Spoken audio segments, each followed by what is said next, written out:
Hi, I'm going to be sharing some of my reflections that I have from this week's reading of 7 Habits of Highly Effective People.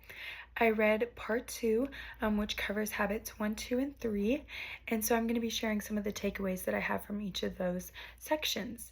And so, habit 1, starting off, talks about proactivity and the importance of being proactive.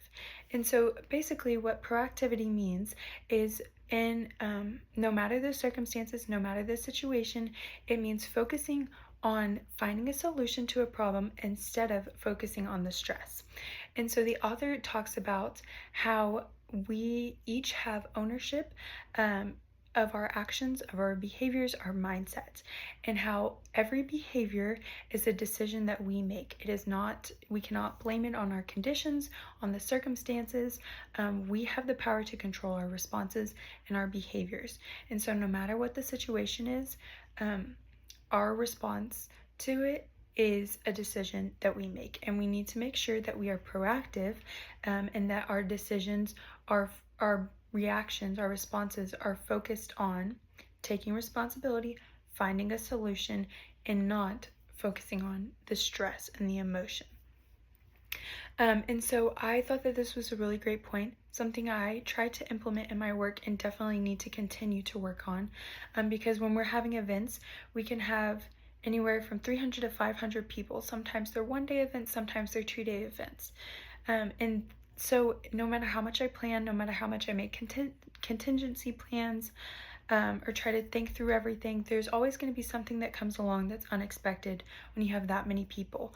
And so being able to have a clear mind, be calm, think quick on your feet in a high pressure or last minute situation, and being able to focus on the solution instead of focusing on the stress is the proactivity and the kind of response that you want to have that will carry you through so that you can continue to find the solution and continue moving on. And so I just thought that this was a great point. The author had a quote that I wanted to share as well that said, the habit of proactivity is the most important. It means that our behaviors are a function of our decisions, not our conditions. And so I think that that's just a great reminder. We need to accept what our situation is. Don't procrastinate, don't put it off, accept the situation, focus on the solution. And so that was just a great reminder.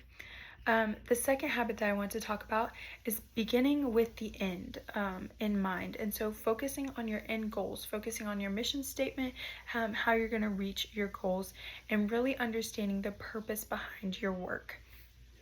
And so one thing that the author talked about that kind of opened my eyes to what some of my purpose behind my work is he talked about how everything is created twice.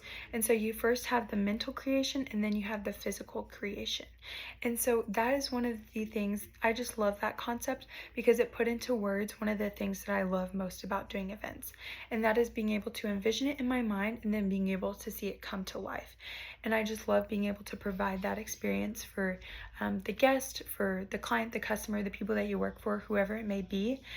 Being able to envision it and then bringing it to life brings me so much joy and fulfillment, but then I also know that it brings so much joy to the guests, to the customers. And so it's part of why I do what I do, but the author talked about the importance of knowing why you do what you do and the purpose of your work. And so that means understanding your identity. It also means understanding your mission statement, your personal mission statement, but then the mission statement of the team that you work for. And so one thing that my directors do, that our associate VP does that's really great, is at the end of each of our team meetings, we have a team meeting before an event. At the end of those meetings, our director will get up and share some reviews from guests at the last event. And so guests will send in reviews from the last event, and he'll share some of those reviews to encourage us and remind us why we're getting ready to do the event the next day. And so he'll share about the guests, their experience, what they enjoyed, what stood out to them, and those things reorient our team and remind us this is why we do what we do. We do it for the guest, and we do it to be able to provide this experience for them, to take care of them, to be hospitable host for them.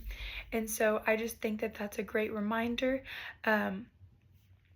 And I really want to focus on understanding my personal mission statement and then really being able to remind the team around me and encourage them and remind them why we're doing what we're doing. And so I just thought that that was a great reminder.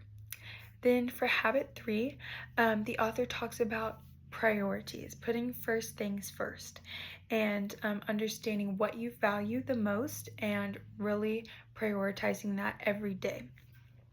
And so the author talked about how it can be very easy to get caught up in what seems to be the most urgent, but you also need to remember that there are some things that may not be urgent, but they're equally as important.